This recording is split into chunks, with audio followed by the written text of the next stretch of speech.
Alligator Records in Chicago. Yeah, Illinois. Uh-huh. So is Alligator record is still Yeah, yeah still still there. Oh yeah, yeah, still there. Yeah, Alligator Records. They do a lot of blues and some R&B as well. so Mhm. you mentioned blues. Mhm.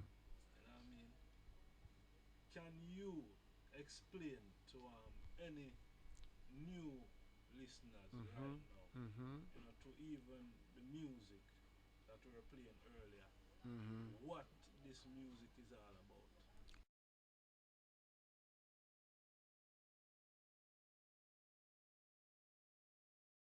Blues.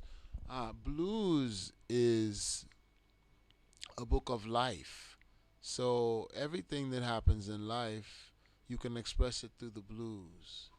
It can be happy, sad, good or bad, painful, joyful, romantic. Um, you can protest.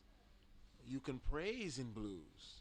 See? You know, blues is really a term that came about to market black music, but the music that is the blues is way older than the term. We're talking about African music manifest in the offspring of enslaved Africans in the United States. You Okay. know, and they called it the blues to sell it to people because back in the days, the record industry was called, well, they had the race record industry for us black people, and so it was called race records. And so you would buy your records at the furniture store because that's where they sold the big cabinet where they had the phonograph record in. You know, you had to buy where you bought chairs and tables and everything. And so you would have within the race records, you would have secular and you would have spiritual or gospel music, you know? And so the blues came out of that. But the blues was just one type of black music, you know, and it just came to be a blanket term. And there became sort of a craze for it. It was marketed to black people. And really, that's one of the first instances we can see the record industry conditioning the people through the choice of the music they choose to promote and market.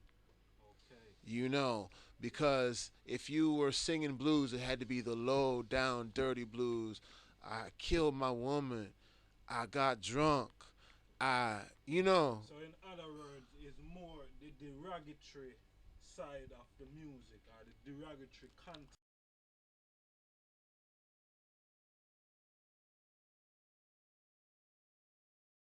that's what it was made to be through the record companies, just like hip hop today and dancehall.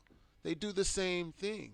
They choose the artist who is the most idiotic, the most clownish, the most destructive, and they big him up and they focus the attention on him. But the real conscious person has a fight.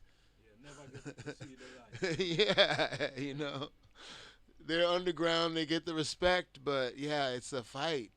To touch the mainstream. Hmm. Yeah. So, but still, we know who we are. We know who we are. We just moving forward on that strength. Yes, my lord. So Hmm. at the moment you're in London. Right. Yeah. Yeah. Can you explain to the people why Corey Harris is here in London?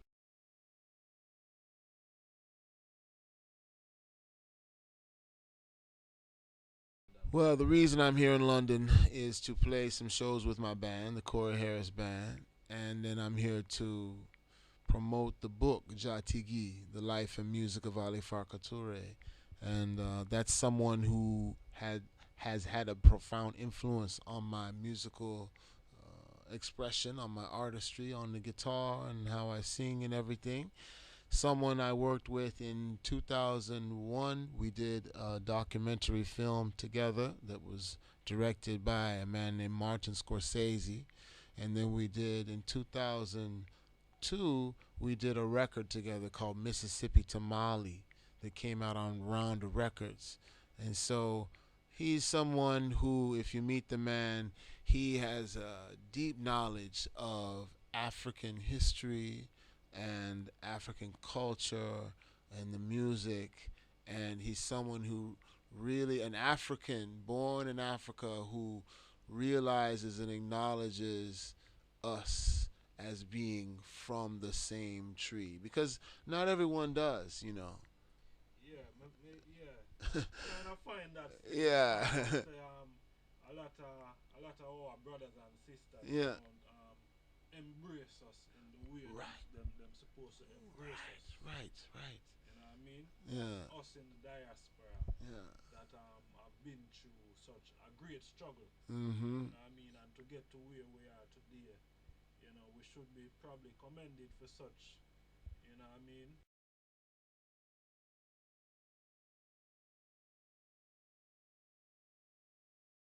Yeah, Fighting.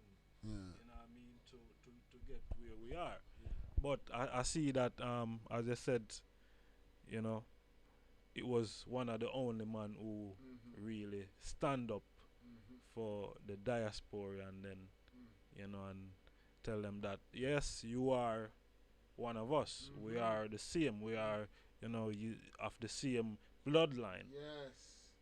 you Just know. that gesture alone, just saying that is a redemption. You know, it make you feel good. You know, it's like it's because I mean, all of us, when, you know, from the time you grow up in the West and you realize, okay, Africa is our home, and we are not really in our home. And once you have that realization, you know, you want to go home, but where to go home to, and will they love me when I go home? Will they embrace me? You know, so to go home and be embraced, I mean, you know, you couldn't want anything more than that. You know, it's a blessing. It's a strength. So you know, that's what it was like being with him, playing music with him having really that awareness of the story of us and how we came to be over there and why it is the music sounds so similar, and you know, so it was some good conversation, some good reasoning, of course, some good playing. We broke bread together, we ate food together. So at the end of our meeting, you know, one thing that stood out was he said, "I want you to, when you go back, talk to people about what we talked about and be an example of unity among the people, of common agreement, of mutual understanding, you know?" Yes. Yeah. So the book is my attempt to meet that call that he put out to me. That I do that. You know, it's also my tribute to the man as well, because he's somebody who was an expression of his music. That is, he lived his life in a righteous way, and his music was an expression of that. He wasn't an entertainer who was like some different person on stage and different. No, he was the same person, and his music was the way it was because of the person he was. You know, it was a true expression of the man. And he also was someone who was very helpful to other musicians. I talk about that a lot in the book. Always pushing the younger generation forward. And okay, you need a sound system, boom. Oh, you need a guitar, boom. Okay, you need money for your production, boom. Don't worry about it. I got you. You know, go. It's your time. You know, taking them around the world with him, showing them how to play. I mean, you know, so really doing a service to the people. Yeah, so So that's why I'm here. Mm-hmm. so at the moment you're doing this book launch. hmm Is it in aid of anything? Is it going towards anything?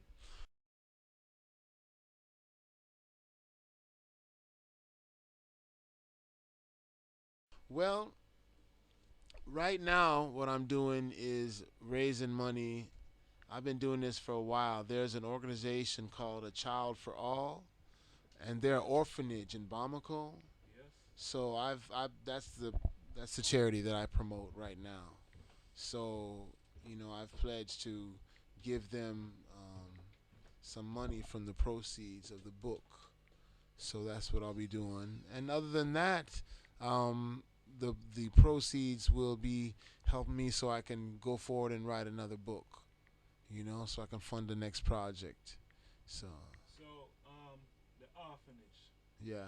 Can you speak to us?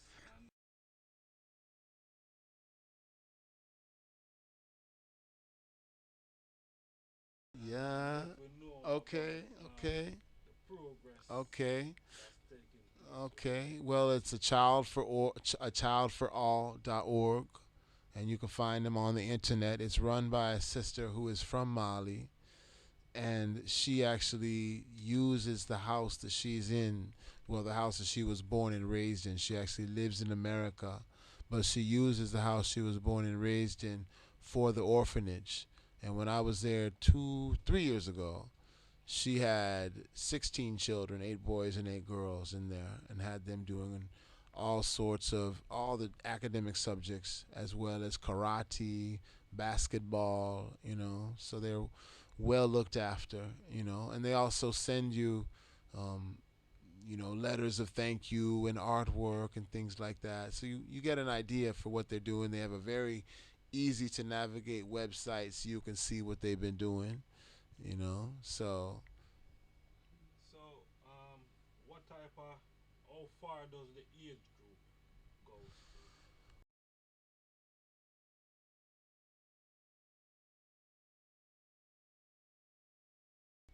let's see. I think the oldest children at the orphanage now probably must be about 11 or 12 at this point.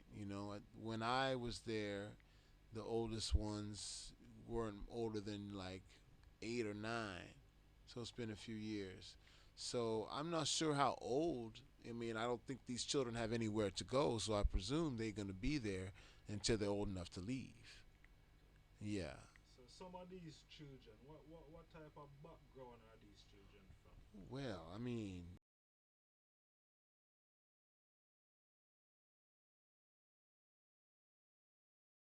you know, these children mostly were either parents who died, or I mean, you have to really be in a real dire straits in Africa to be an orphan, because Africa by definition is extended families, you know, cousins or brothers and aunties as mothers, and uncles as daddies, and you know it's not all the division, like, so there's always somebody who's going to take you in. So if you end up an orphan, that means you didn't have nobody, so I don't really know about the individual stories, but I know that it must have been a serious situation, for because in Africa, they're known. That's what we do. We take people in. Ain't no one going hungry or without a home. Well, for real, because you know what I mean. We see over the last how much 500 years now. We take in a lot of people and we see the consequences Yeah, of yeah, yeah. you know what I Well, mean. if it's another nation, yeah, that's the problem. So we I think Africa is a bit too kind, but there you Yes, go. You know what I mean. This is we black people that's a good point. and a whole, but Mm. we give thanks still because it's the will of the Father, and if that's the will, then we have to do it. Mm-hmm. You know what I mean? But tell me more about Corey Harris. Yes. We want to know more about Corey Harris because Corey Harris have been around for a long time. Yeah. You know what I mean? Corey Harris do so much music that the foundation of Corey Harris music, if people hear other music from Corey Harris, they probably would be surprised. You know what I mean? In the sense where you're acoustic guitarist. You know what I mean? In African style rhythm and blues. You know what I mean? So if they I could tell us more about the I self, Picture just a little bit. Yeah. Yes, brother. Sure. Give thanks, my Lord, blessed love. Yeah. So, who am I, Corey Harris? Well, that's something that is a work in progress, my Lord. Every day is moving to the fullness of who I am and who I am to be. But at this point, yeah, I've been around a long time. I've been around a while. I've been around the music industry about 20 years now. So I'm a person. Well, I have a vision. I'm my mother. She called me the messenger. That's the nickname that she gave me when I was born. Cause for me being born around 1969, a very turbulent period in Black America. You know, Martin Luther King just been shot, and you know we having integration, but everything falling apart because of this integration. Because Black communities are falling apart, and you know, dope is entering the drugs is entering the neighborhoods, and you know, a lot of change. So she was saying that because I was born at that time, she thought I would be the messenger. You know, so and that's something she didn't tell me until I was much older. You know, I didn't know that, but she said, "Yeah, that's what I've always called you, the messenger." So that's what I'm doing. I'm out here with the message to show the connection that existed and exists and will exist between I in North and South America and the islands and the motherland. You know, for the diaspora, for all of us, because it's like we all one family. You know, we all still arguing about who got dropped off on this island or this coast or here. You know, and it's like no, we need to. It's now. It's time to think on nation terms, national movements. You know, so that's the motivation for my music. That's the place I've grown into, and it's just come from me searching inwardly and wanting to know about my roots, living in Africa, and realizing you know the fullness of what we are, what we can be. You know, so. So, all right, cause there is something quite important a while ago.